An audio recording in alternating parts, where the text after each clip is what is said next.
Hi, friends. I've spent the last few days really thinking about some of the lectionary reading that we had Sunday because they had this common theme, and it's something that I talk to both the young kids and to the older youth about a lot. I think it's something that all of us, regardless of our age, it's something that we are familiar with.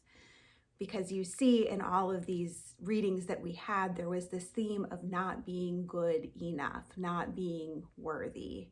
We had the Isaiah chapter where we hear Isaiah feels he's not good enough because he has unclean lips. And then we hear from Peter saying that he is not worthy to Jesus because he is a sinner and just a fisherman. And then we have in the 1 Corinthians chapter, Paul saying that he is not worthy, that he is not good enough because he has tried to imprison and kill a bunch of Christians. But the thing that is the same in all of them is that God calls them, that God uses them, that God says, yes, you are the one I want. So you see, this theme of not being good enough was there long before Instagram came along, but I know it's something that we feel. And I was wondering, when we are living our full life, that God called us to be living into all of the glory, being a dwelling place of the Holy One, recognizing that and living that in what we do, what does that feel like to us? Is it an overwhelming sense of peace, knowing that you have found your calling? Is it a sense of hope for the world, knowing that you are doing something to make this world better for people that live here? Or is it just this sense of joy? Joy was something I kept coming back to this week. I think it was having those 2 snow days with teenagers, knowing the night before they got to turn that alarm off.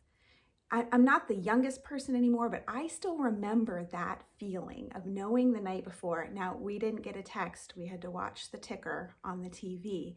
But that joy of this unexpected day off, this unexpected gift. So whether it's peace, hope, or joy, knowing that you are doing what you were created to do, whether it is your job, whether it is how you serve the world through volunteer work, maybe it is your hobby, maybe it's being a parent or a caregiver for someone who needs you. Whatever that calling may be, coming fully all the way alive into who you were created to be. I shared this book with the kiddos on Sunday, On the Night You Were Born by Nancy Tillman. I'm just going to read 2 pages to you. It's just too beautiful not to. On the night you were born, the moon smiled with such wonder that the stars peeked in to see you, and the night wind whispered, life will never be the same, because there had never been anyone like you, ever in the world. And it ends, for never before in story or rhyme, not even once upon a time, has the world ever known a you, my friend, and it never will, not ever again. Heaven blew every trumpet and played every horn on the wonderful, marvelous night you were born. I hope you remember that this week, that God delights in you. God created you to be all the way alive, full of peace, hope, and I hope just so full of joy. There's no one else like you. You are worthy. You are loved.